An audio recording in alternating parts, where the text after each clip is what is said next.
Okay, let's unpack this. We are diving headfirst into the intersection of technology and creativity, right where the runway meets the algorithm. Hmm. For years, we've discussed AI in fashion as, maybe a distant concept, perhaps a bit futuristic, even a gimmick. Right, it felt far off. But the overwhelming consensus, across all the high-level industry reports we've analyzed, is that in 2025, this tech isn't just conceptual anymore. No, it's really embedded now. Mandatory, almost. Exactly. It is fundamentally reshaping how clothes are created, how they're sold, and maybe most critically, how the whole industry manages its colossal environmental footprint. That's absolutely the core insight here. The transition we're seeing this year is really moved from, let's say, the theoretical possibility of AI integration Right. to a mandatory operational reality for Right. any major brand, really, that's seeking efficiency and sustainability. So our mission today, for you listening, is to cut through all that noise. Yeah, give you the shortcut. Give you the comprehensive shortcut to understanding this real sort of behind-the-scenes transformation. We've gathered, quite diverse sources. Everything from granular data on returns and supply chains. All the way to those philosophical designer interviews fresh from New York Fashion Week. Yeah, getting both sides, the data and the human perspective. We're going behind the scenes to see how algorithms are truly changing the creative process, the commercial process. But before we dive into the applications, maybe we need a precise definition. Good point. When we talk about AI in fashion, what exactly are we referring to in this deep dive? What's the scope? Okay, so for our purposes here, we're defining AI as the practical application of advanced algorithms and machine learning technologies Right. across the entire fashion life cycle. So that spans design ideation, optimizing production, refining the retail experience, the whole thing. Okay. And crucially, it's a tool built for scale.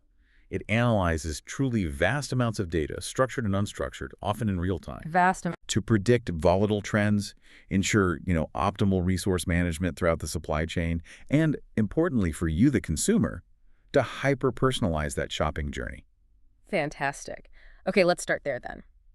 With the most immediate impact area for the consumer, because, this segment seems to have matured the fastest. Definitely. We're calling our first section the new fitting room, virtual try-on, and hyper-personalization. And this innovation, it directly addresses what has been, for decades really, one of the oldest and maybe most painful financial drains in fashion e-commerce. Returns. Returns, exactly. And those return rates are famously notoriously high. The financial burden, the logistical burden, it's enormous. It really is. The high-level e-commerce reports we looked at consistently point out that fashion platforms, they often see return rates soaring up to 30, even 40% sometimes. 40%, it's huge. And the key reason usually isn't product quality, right? It's almost always poor fit. Or maybe it just doesn't look right on you. Or there's that mismatch between the picture online and what actually arrives at your door. Yeah, that expectation gap. It's a massive inefficiency.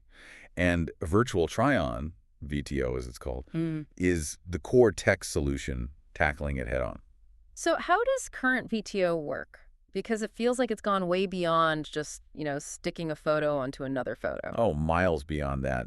State-of-the-art VTO platforms, they use sophisticated deep learning models and advanced segmentation techniques. Segmentation, meaning? Meaning they precisely detect and map key elements, facial features, detailed body measurements, even subtle things like your pose in the picture or video feed. Okay, so it's really seeing the person. Exactly. And that allows the system to generate incredibly realistic, dynamic simulations of the clothing on that specific person. Dynamic and realistic. That's the key distinction, isn't it? It's not just that flat 2D image anymore. Right. What's the underlying mechanism making the digital fabric behave like, the real thing? How does it know how silk hangs versus denim?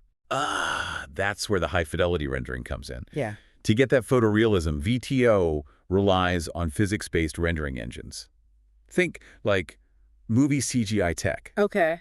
These engines account for real-world variables, things like the material's thread count, its elasticity, its weight, how light reflects off it. Wow, okay. That detailed. That detailed. So the system can accurately simulate the drape of, say, a silk blouse, or the stiffness of a denim jacket.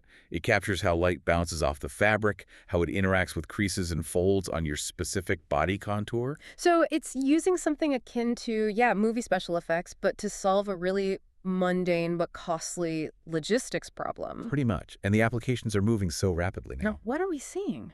Well, the technology is so sophisticated now that we see it applied not just to loathing-full outfits, jackets, dresses, but also high-fidelity virtual try-on for accessories, tattoos, Tattoos, yeah. and even intricate hairstyles. Hmm. You can see how it looks before you commit. It spans everything from just personal inspiration, instantly emulating a look you saw online, all the way up to enterprise customization services. Think corporate uniforms or virtual fashion week experiences where attendees can wear pieces instantly. That level of realism, it must translate directly into e-commerce benefits then. We saw some hard data on this, right? Showing how this whole virtual try-on experience with the 3D dressing rooms, the real-time adjustments, it actually changes how people shop. Oh, absolutely. The necessity of this tech is becoming purely economic for retailers. Reports from platforms specializing in VTO, they show their clients achieving, well, staggering results. Like what? Up to a 35% to 40% reduction in returns, specifically returns related to fit and design issues. 35 to 40%. That's huge. It's massive. By eliminating that fit uncertainty, VTO acts as a powerful confidence booster for the shopper, Makes sense. which immediately improves profitability for the brand, and critically, it contributes to sustainability too.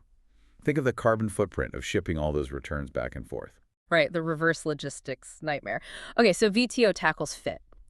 But beyond just VTO, AI is driving these hyper-personalized shopping experiences. You mentioned earlier it makes shopping feel almost psychic. Yeah, that's the feeling it's aiming for. How do these algorithms move past just simple recommendations? You bought a blue shirt, here's some blue pants. How does it get more intuitive? Well, they move past simple association by leveraging behavioral analytics and deep learning. It's about building a truly holistic profile of you, the customer. Holistic meaning. The algorithms analyze hundreds of data points.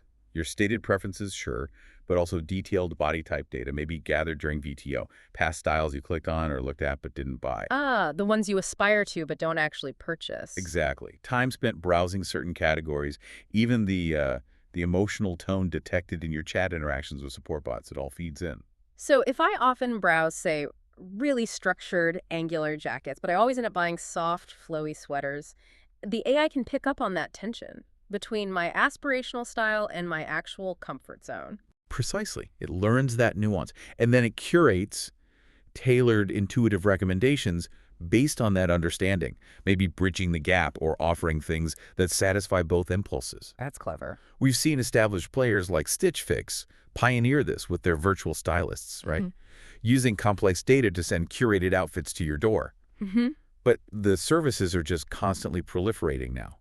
AI chatbots offering instant contextual support, helping you find things, suggesting outfits for specific events, or even based on your local weather. And one of the most powerful tools in this personalization toolkit, I think, has to be visual search. That feels like a game changer. Absolutely. Visual search tools are essentially eliminating the need for descriptive language. You don't have to figure out how to describe that weird pattern you liked. Right. You just upload a photo, maybe a celebrity look from Instagram, or a pattern on a cool piece of street art, and the system instantly uses image recognition models. It parses the aesthetics, the textures, the colors, and bam, it gives you product suggestions that are similar or matching across thousands of retailers instantly.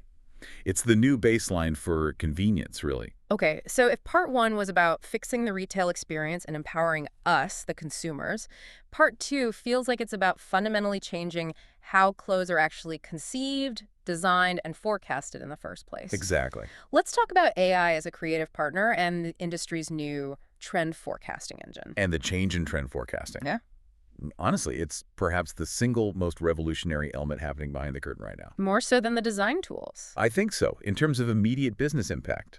Historically, trend forecasting was, highly qualitative, very subjective. Right, relying on experts going to shows, spotting things on the street. Exactly. Observing runways, attending trade shows, tracking street style in Paris or Tokyo. Now, AI leverages quantitative, real-time data analysis on a massive scale.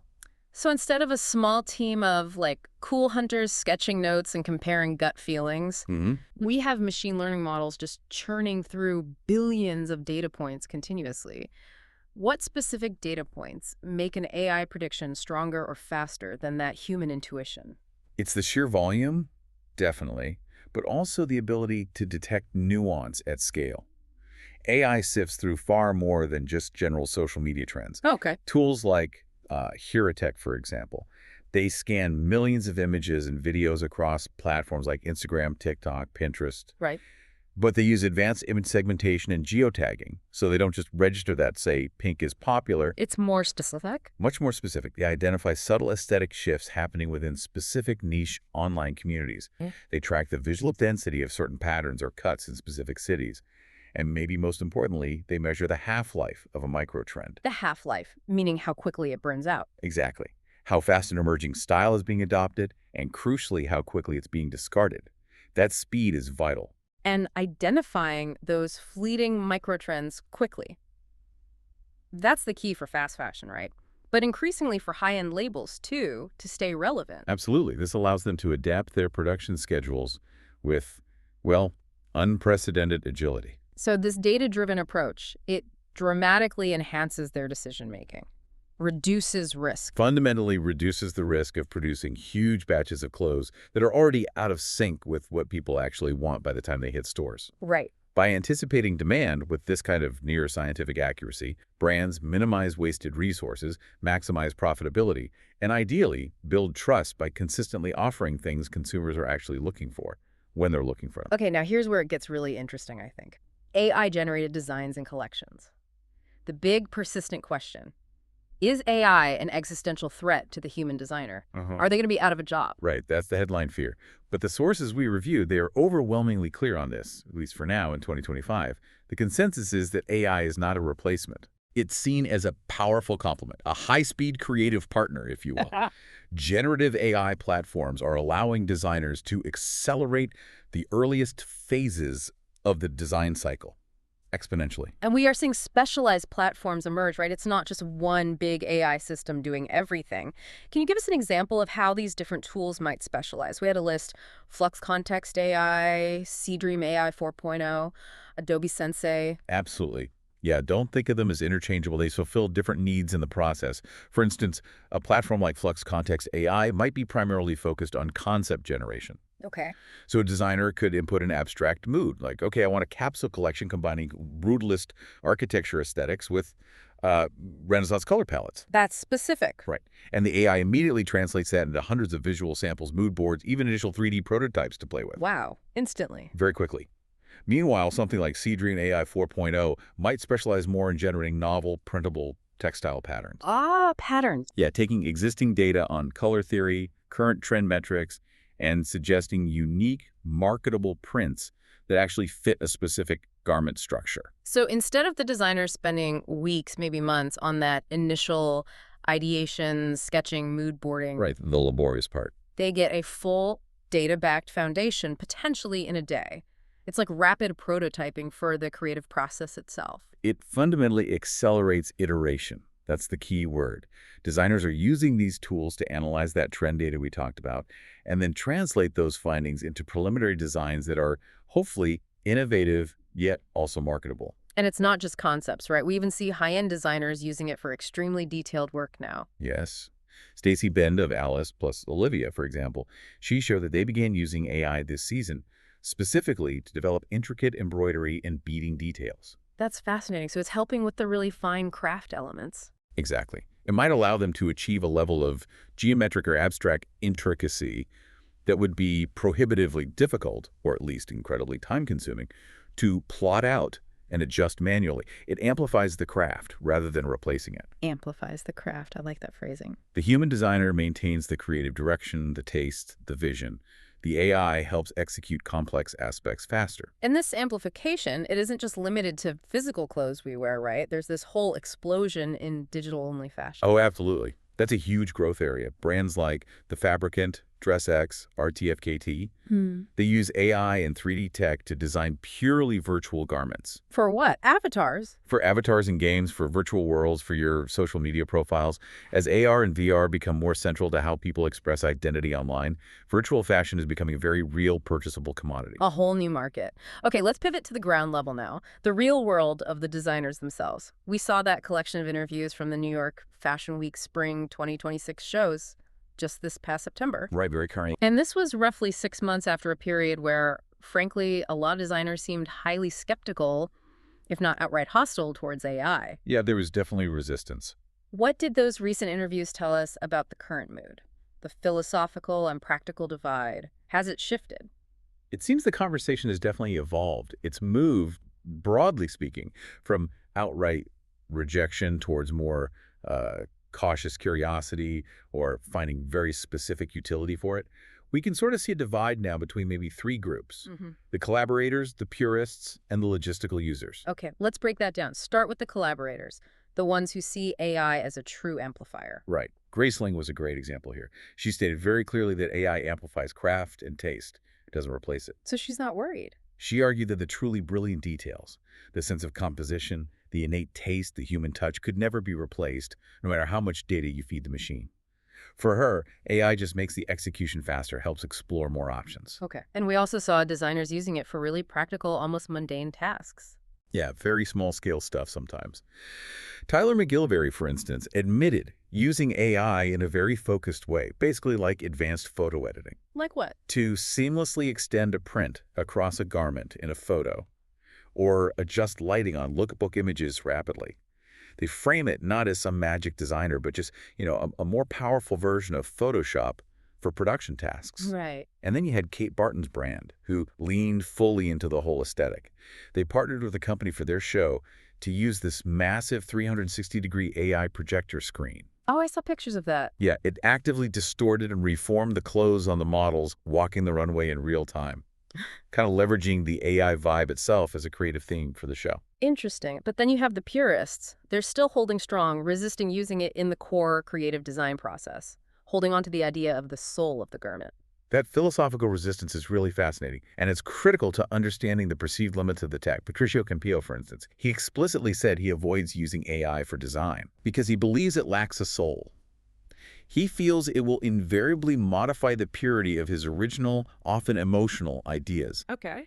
The sources suggest this reluctance often stems from a fear that AI inherently favors, optimization and statistical averages over raw, unpredictable human emotion or cultural grounding. Like it smooths out the interesting edges. Kind of. Yeah. He worries that using AI introduces limits because it automates too much, maybe short-circuiting the necessary struggle, the experimentation that defines human creativity. And we saw that echoed by Stephanie Superville of Heirloom, too, right? She called herself very old school. Yes, exactly.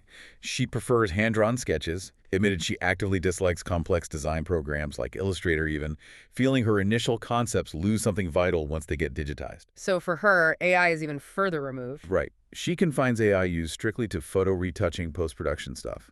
Similarly, Tinka Wiener from Songs of Siren, she raised more pragmatic concerns too. Like jobs. Like job displacement, yeah. And also the need to ensure creatives are fairly compensated for designs that might be partially generated by or heavily inspired by algorithmic output. That's a tricky area. Definitely. Okay, so collaborators, purists, then the logistical users, the ones who see AI as just a tool for efficiency. Exactly. A powerful, hyper-efficient personal assistant, basically, not a co-designer. Joseph McRae was interesting. He actually has an electrical engineering background, surprisingly. Oh, okay. And he said he uses AI primarily for productivity, like write an email for me real quick, or generating structured documents, planning things. So admin tasks, essentially. Pretty much. He views the shakes and volumes of his collections through this kind of reverse engineering lens, which is rooted in his technical background, but the AI itself is just managing his workflow. And Brandon Maxwell had that great quote. Yeah, admitting he'd literally just figured out email, basically. But he acknowledged the potential of tools like ChatGPT purely for internal productivity. Yeah. Speeding things up, but not for actually conceptualizing the garments. So for all these designers, even the logistical users, that human element, intuition, emotion, cultural understanding, that remains the indispensable foundation of style. That's the consistent message coming through. Okay, that's a perfect transition point then. Let's move from creation and commerce to maybe the most significant application of AI in fashion right now, certainly the one with the most pressure behind it, sustainability. Absolutely. Part 3 is all about AI and the sustainability imperative. And this is truly a matter of urgency now. It's being driven hard by regulation and also by consumer demand, especially from younger generations. Right. The environmental challenge facing the industry, it's just massive, often overlooked by the average consumer maybe. Completely. The industry produces an estimated, get this, 186 billion pounds of textile waste annually. Billion, with a B.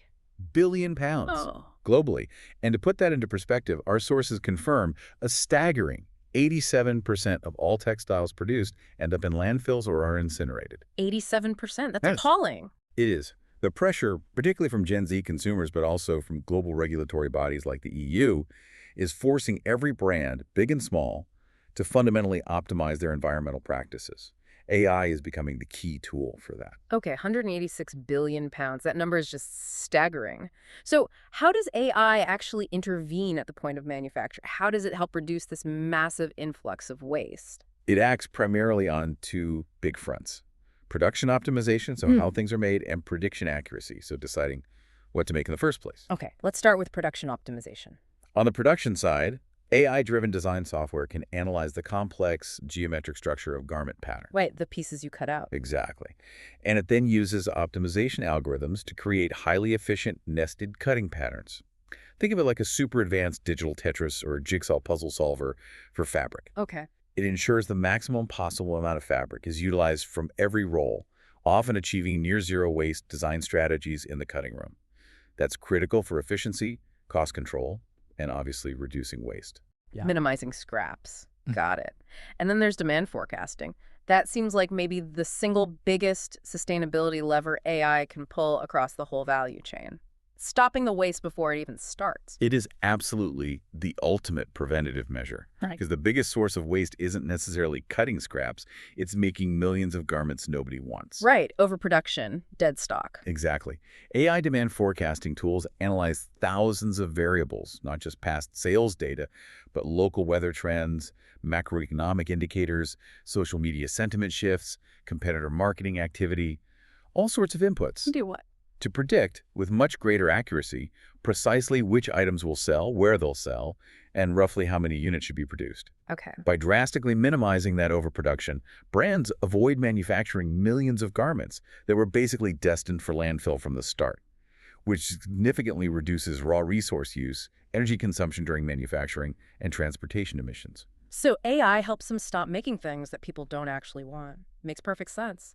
Beyond just waste reduction at the factory, AI is also fundamentally changing sustainable sourcing and material innovation itself. How are these specialized platforms helping brands navigate that incredibly complex, often opaque global supply chain? Yeah, opaque is the right word. AI is tackling that supply chain complexity by providing radical transparency, or at least the potential for it. How?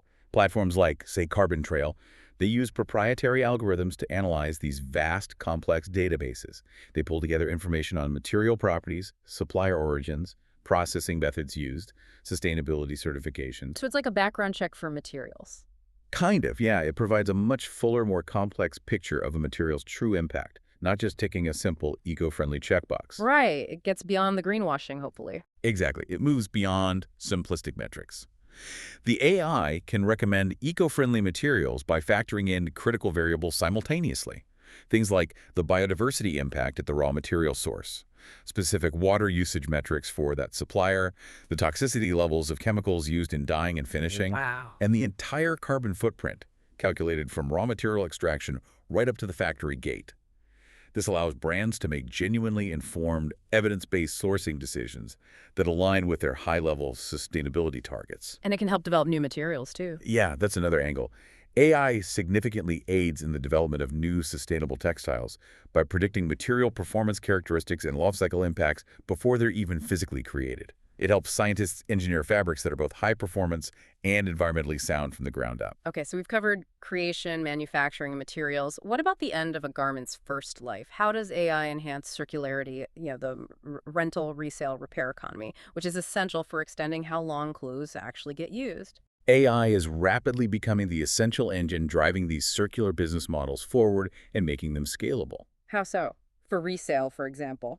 Well, for the resale market, AI-powered platforms can more accurately match buyers and sellers. They can assess the condition of a pre-owned item from photos, help verify authenticity, and determine a fair market value based on real-time data. This increases consumer confidence in buying secondhand. Reduces the risk of getting ripped off or buying it fake. Exactly. It also uses computer vision and data analytics to identify damaged clothing automatically, which can then assist in automated repair and refurbishment technologies. Things like robotic sewing or precise color matching for patching. It makes the whole circular economy more efficient and potentially profitable. And when a garment finally truly reaches its end of life, AI even helps with that final difficult hurdle, recycling itself. Yes, and this solves a really critical bottleneck. Textile composition complexity has always made mechanical recycling incredibly difficult. You have blends of cotton, polyester, elastane. They all need to be separated perfectly. Right. It's not like recycling a plastic bottle. Not at all. But machine learning systems, often using things like spectral analysis or advanced robotics with sensitive grippers, are now being used to sort and separate these complex textile compositions. No, accurately. With far greater accuracy and speed than human sorting or traditional methods. They can identify different fibers, dyes, even contaminants like zippers or buttons that need removing.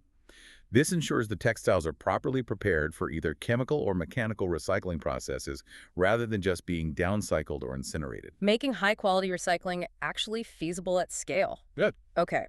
Finally, within sustainability, let's look at data, compliance, and reporting.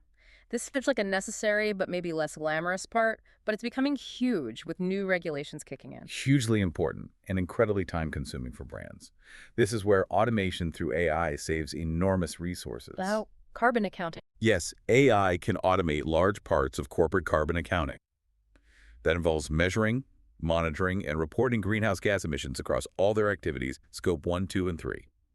It does this by integrating data automatically from complex systems like factory machinery sensors, logistics provider databases, transportation logs. Put it all together. Exactly. And critically, AI then automates the sustainability reporting process itself. It can generate comprehensive reports quickly that comply with strict new regulations. We're talking about compliance frameworks like the EU's Corporate Sustainability Reporting Directive, the CSRD, right? And the Carbon Disclosure Project, CDP. What happens if big brands don't comply? For large brands operating in the EU especially, the CSRD is mandatory now.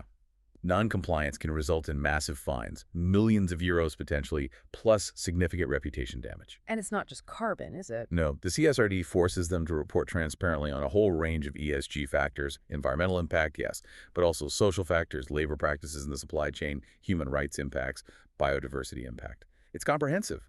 And AI helps manage all that data. It has to. AI processes all this fragmented, often unstructured data text from supplier reports, images from audits, internal documents at scale. It provides the necessary visibility and traceability across that extremely complex global supply chain. This transparency is crucial for accountability, for meeting regulations, and ultimately for building long-term consumer trust. Okay, so AI is deeply embedded in making fashion more sustainable. Now let's move into our final section, part 4, the ethical frontiers and the future trajectory. Let's start quickly with how AI is changing the face of fashion advertising content creation itself. Right. In 2025, AI is definitely generating photorealistic content that is rapidly becoming standard in marketing materials. We're seeing it everywhere. Like what kind of content? High-fidelity images for ad campaigns, often featuring AI-generated models or backgrounds. Immersive experiences for AR try-on or VR shopping environments. Complex animations and motion graphics for social media campaigns. And designers are using it too. Designers and marketing teams are leveraging AI-powered tools to quickly generate complex effects. Maybe specific lighting scenarios, different virtual locations, staging variations often based on simple text prompts or style inputs. So this allows the creative teams to step away from the tedious, repetitive execution part, like setting up endless photo shoots or manually rendering complex animations. Exactly. They can focus much more on the high-level creative direction, the storytelling, the emotional messaging. It massively increases the speed and efficiency at which brands can produce and customize high-impact visual content for different platforms and audiences. But as the technology moves this fast and gets this powerful, the ethical considerations become absolutely central, don't they? They have to be. The integration of AI at this scale necessitates crucial ethical guidelines. We're seeing major concerns bubble up, particularly around 3 core areas: bias, intellectual property, and data privacy, Okay, let's take bias and exclusion first. That remains a massive worry, right? If the AI models themselves are trained on historical data sets, which often reflect historical biases. then the resulting designs, the product recommendations, and especially the virtual try-on results can be systematically exclusionary. They might not work well for everyone. That's a huge risk, and it's a point the industry is thankfully actively trying to address now. We're seeing major players push back against using generic, potentially biased data sets. Any examples? Well, Google's AI-powered virtual try-on feature, for instance, has made a very public effort to provide transparency here. They've explicitly trained their models on over 40 diverse, real human models, varying significantly in size, shape, ethnicity, and skin tone. So you can see clothes on someone who looks more like you. That's the goal. It enables customers to visualize how clothing might look on body types genuinely similar to their own. It's a necessary step towards improving true inclusivity and building consumer confidence across a much wider market, not just showing clothes on one idealized body type. Then there is the massive, thorny issue of intellectual property and creativity. This feels like a legal minefield. It really does. When an algorithm generates a unique design that is aesthetically pleasing, maybe even commercially successful, how do we legally handle ownership? Especially if that design maybe inadvertently mimics or feels derivative of existing copyrighted human work. That is the core legal and creative challenge facing the industry right now. How do you protect the uniqueness and value of human creativity when AI becomes a genuine co-creator? Who owns the copyright? The person who wrote the prompt. The designer who maybe tweaked the AI's output, the company that owns the algorithm itself. Exactly. Those are the questions. Ethical guidelines and likely new legal frameworks must be urgently established to address authorship, derivative works, fair use of training data, and the responsible use of these tools to ensure that human artists and designers are recognized, protected, and fairly compensated in this new collaboration model. Huge questions. And finally, data privacy. Hyper-personalization sounds wonderful, convenient, but it relies entirely on collecting vast amounts of intimate consumer data. Absolutely. It's the fuel for the personalization engine. These experiences require collecting and analyzing really intimate consumer information, from body scan data used in VTO to detailed behavioral analytics, purchase history, even location data sometimes. So the potential for misuse is high. It is. Responsible data use, absolute transparency about how that data is being collected and used, and robust protection of user privacy have to be paramount. Brands must clearly communicate their data practices and give users meaningful control, otherwise they risk losing consumer trust completely. Absolutely critical. Yeah. And inevitably, the conversation always turns to jobs. How does this wave of automation impact traditional roles in the fashion industry? Is this a moment of mass displacement or is it transformation? The consensus and the hope seems to be definitively not mass replacement, but massive transformation, a fundamental shift in the necessary skill sets for people working in the industry. So traditional roles evolve. Yes, they evolve to become technologically integrated. Designers, for example, might shift from being primarily manual sketch artists to becoming high-level collaborators with AI tools. They provide the creative vision, the cultural context, the taste level, while the AI helps generate innovative concepts or handles technical aspects. And merchandisers, the people who decide what goes in stores. They transition from relying mainly on past sales data and gut feeling to becoming more like data scientists. They'll rely heavily on AI-driven insights for inventory management, trend forecasting, pricing optimization. And the people working in physical stores, retail staff, they must need to become specialists in customer experience, I imagine, if AI handles the basics. Exactly. With AI handling things like inventory tracking, basic sales analytics, maybe initial customer queries via bots, the human retail staff can focus on providing enhanced customer engagement, high-touch personalized styling advice, building relationships. That human connection becomes even more valuable. So professionals across the board need to adapt, learn new skills. Absolutely. Learning how effectively prompt AI, how to manage AI tools, how to interpret AI-driven data, and critically, how to collaborate with AI creatively. These are becoming essential skills. But the human element, particularly in providing that curated advice, cultural grounding, emotional connection, remains indispensable. Yeah, that human element still matters so much. Because style, ultimately, it's emotional, isn't it? It's cultural. It's how we express who we are, who we want to be. Precisely. AI helps us shop smarter, maybe design faster, certainly reduce waste. But it cannot replicate that emotional core, that intuition, that cultural meaning. That's the strong consensus coming through from most sources. The most successful path forward, the one brands seem to be aiming for, involves AI amplifying human creativity and ingenuity, making the industry vastly more sustainable, hopefully more inclusive, definitely more efficient, but not replacing that essential human spark. Okay, let's try and pull all these threads together then for our final synthesis. So what does this AI revolution truly mean for the fashion industry right now in 2025? I think the big takeaway is that AI is becoming the essential infrastructure needed to manage complexity at a scale the industry has simply never been able to achieve before. Complexity in what sense? It provides the necessary tools to handle the vast, often contradictory demands inherent in modern fashion. Everything from managing things at the microscopic level, like textile fibers and chemical compositions, Right. to navigating incredibly complex, global, often opaque supply chains, all the way down to delivering a hyper-individualized customer experience based on unique body shapes, nuanced style preferences, and rapidly shifting microtrends. AI is the system that can potentially handle all of that simultaneously. So the ultimate goal, based on these high-level forecasts we've seen, is striving for a powerful new equilibrium. Exactly. A future defined by hopefully heightened operational efficiency, mandatory and verifiable sustainability practices, and unprecedented levels of personalized customer service and engagement. AI isn't just some shiny new tool, it's becoming the mandatory foundation for actually building that future fashion system. It allows companies to move past just short-term seasonal thinking, maybe. Yes, to move past constant reactive problem solving and commit to a more long-term strategic mindset, especially regarding things like climate impact resilience and building truly transparent, ethical supply chains.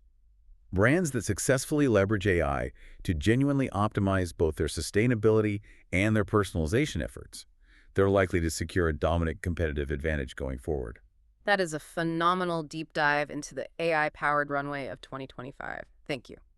Before we go, we always like to leave you, the listener, with one final provocative thought, something for you to mull over that builds on this trajectory and maybe points to the next big shift. Okay, so we noted earlier that the fashion industry has traditionally been, well, almost obsessed with prioritizing younger shoppers, Yeah. specifically the Gen Z cohort, right? Yeah. Given their massive influence on social media platforms like TikTok. Right, chasing the youth market constantly. But with the current macroeconomic shifts happening globally, inflation, cost of living pressures, brand attention is starting to focus more on reliable, consistent spending power. Many brands are being forced to reevaluate which demographic actually holds the most disposable income right now. And connecting this back to AI with these new tools providing hyper-personalization, precision sizing, confidence through VTO, there's a massive demographic out there that fashion brands are now perfectly positioned to finally court effectively. Absolutely. The silver generation, we're talking about the over 50, maybe over 60 customer base. This group is expanding significantly in population size in many countries, and critically, they often hold substantial, consistent spending power. A group often overlooked by mainstream fashion trends. Exactly. Historically overlooked, often poorly served by trend cycles driven by youth culture, by generic sizing models that don't fit diverse older bodies well, and by the fast fashion churn. But AI changes the equation. AI's ability to handle complex, personalized sizing requests, provide that crucial fit confidence through accurate VTO, and curate styles based on detailed individual preference history, not just on what's algorithmically trending among teenagers, means the industry can now efficiently and profitably cater to this mature demographic like never before. So this suggests the next phase of the AI fashion revolution might actually focus less on just chasing youth and more on leveraging these powerful hyper-inclusive tools. To create a truly universally accessible fashion landscape, one that genuinely caters to customers of all ages, all body types, all backgrounds. It's not just ethically right, it's becoming the ultimate business case for inclusivity, driven by AI's capabilities. A universally accessible fashion landscape powered by AI. That is definitely something to think about.